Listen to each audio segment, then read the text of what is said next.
Selamat datang di podcast Latsar ASN Berakhlak. Dalam podcast ini, kali ini kita akan membahas tentang bagaimana cara menginternalisasi nilai-nilai ASN berakhlak dalam pekerjaan sehari-hari. Terlebih dahulu, saya ingin memperkenalkan diri. Nama saya Gracia Omira Delina, peserta Latsar CPNS tahun 2025 dari instansi Badan Nasional Pencarian dan Pertolongan, Unit Kerja Kantor Pencarian dan Pertolongan kelas A Banjarmasin, Angkatan 19 Kelompok 2. Nah, kali ini saya ditemani dengan senior saya, Ibu Mutia. Halo Ibu, apa kabar? Alhamdulillah baik. Izin Ibu boleh memperkenalkan diri sebelumnya? Ya, boleh. Perkenalkan, nama saya Mutia. Saya bergabung di Badan Pencarian dan Pertolongan kelas A Banjarmasin dari tahun 2010. Tahun ini saya menginjak 15 tahun berdinas di kantor SAR Banjarmasin. Terima kasih Ibu untuk perkenalan dirinya. Izin Ibu, saya ada beberapa pertanyaan tentang pernahkah Bu ada situasi sulit saat memberikan pelayanan dan bagaimana cara menyelesaikannya? Oke. Kebetulan saya di Basarnas kan sebagai rescuer. Jadi pengalaman pribadi saya waktu berdinas di Posar Kota Baru dulu waktu operasi SAR, di situ kami melakukan pencarian orang tenggelam dan di mana tempat itu rawan banyak buayanya. Jadi banyak keluarga yang menonton, yang menyaksikan, yang tidak bisa kita larang untuk tidak melakukan aktivitas itu ya. Jadi saat itu mereka bertanya, ngapain kamu kok cuma di atas aja, ngapain kamu kok cuma nonton aja nggak turun ke bawah. Nah, itu menurut saya situasi yang kalau kita menjawabnya salah, itu akan urusannya beda lagi. Jadi saat itu saya dan teman saya cuma menjawab, Ibu, yang di bawah itu sudah ada rekanan kami dan kami tidak bisa langsung terjun karena di situ juga rawan ada buaya. Jadi di atas ini juga banyak peralatan kami yang harus kami jaga untuk keamanan peralatan itu agar tidak hilang. Itu sih yang pengalaman pribadi saya yang saya lakukan saat operasi SAR di Posar Kota Baru dulu. Ibu, selanjutnya Bu, bagaimana cara menjaga tanggung jawab dalam pekerjaan sehari-hari meski ada tekanan? Oke. Untuk menjaga tanggung jawab sehari-hari kalau ada tekanan, namanya kita bekerja dimanapun pasti ada tekanan.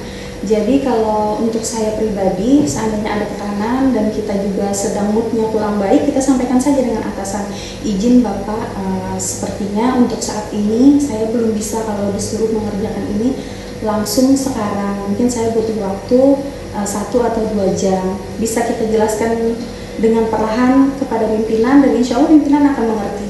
Kalau kita keras, pimpinan keras ya mungkin kurang nyaman ke depannya. Jadi itu tergantung pembawaan kita, menyampaikannya seperti apa agar tidak ada salah paham antara pimpinan yang minta tolong ke kita dan kita yang melaksanakan tugas dari pimpinan itu. Siap Ibu. Yang pertanyaan terakhir ini Bu, boleh nggak Bu diceritakan pengalaman pribadi saat Ibu harus cepat beradaptasi dalam kondisi darurat? Oke. Saya bergabung di Basarnas itu sebenarnya saya nggak ngerti Basarnas sendiri itu apa. Dan pertama kali saya berdinas di Posar Kota Baru, saya sampai di sana itu sore, paginya kami orientasi dan siangnya ternyata ada musibah besar, musibah pelayaran kapal tenggelam dan di situ banyak sekali memakan korban dan saya bingung saya harus ngapain, kami harus ngapain karena statusnya kami masih baru gitu kan di situ dan belum mengetahui full tugas Basarnas itu seperti apa. Oh, ternyata Basarnas itu seperti ini. Itu pengalaman pertama operasi SAR saya dan selanjutnya ada juga pengalaman operasi SAR yang selalu saya ingat itu saat operasi SAR pencarian nelayan yang tersambar petir di Bagang.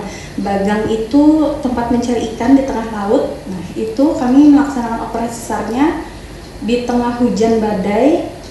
Untuk mengikat rig ke Bagang itu juga susah kondisinya dan di situ tuh benar-benar ngerasa ya Allah seperti ini ya pekerjaan Basarnas.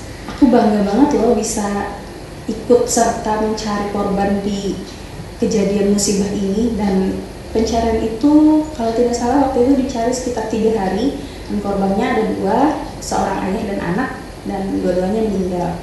Dan pengalaman terakhir saya yang nggak bisa saya lupakan saat itu mencari pedagang sapi yang dari kapal dia terjatuh. Nah, itu saat bulan puasa. Jadi buat saya operasi SAR itu sangat berkesan karena saya harus puasa dari pagi sampai malam. Saya berada di atas rig mengelilingi laut di Kota Baru untuk mencari korban itu.